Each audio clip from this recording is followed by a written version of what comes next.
Hello, my name is Johnny Baker, and this is my 414 ICOMP presentation. To tell you a little about myself, I'm from a small town in southern Indiana. I'm the eldest of four brothers, and my parents are pretty much opposites when it comes to academics. My mother was a valedictorian in high school who loves to read and always has. My father, on the other hand, is more of the manual labor type and struggles to read because of dyslexia. My love for reading started very early in my life. Mom would read your typical fairy tale or folk tale to me as well as lesser known books.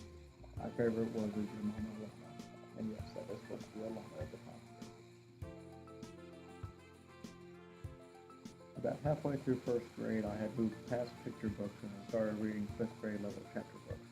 I remember being very proud that the teachers commented on how well I could read. The first I remember reading was called Redwall, which was about a mouse warrior named Matthias. I wanted to be a hero like him.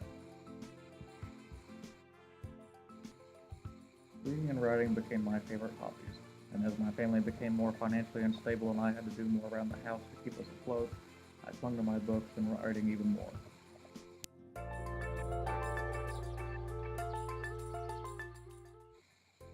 I think that the reason I clung to my reading and writing was because it took me away from the stresses of the real world. No matter what went wrong, I could escape it for a little bit by losing myself in the world of literature. Of course, I got to where I read and wrote so much that I would get distracted at school and wouldn't realize that the teacher had started class.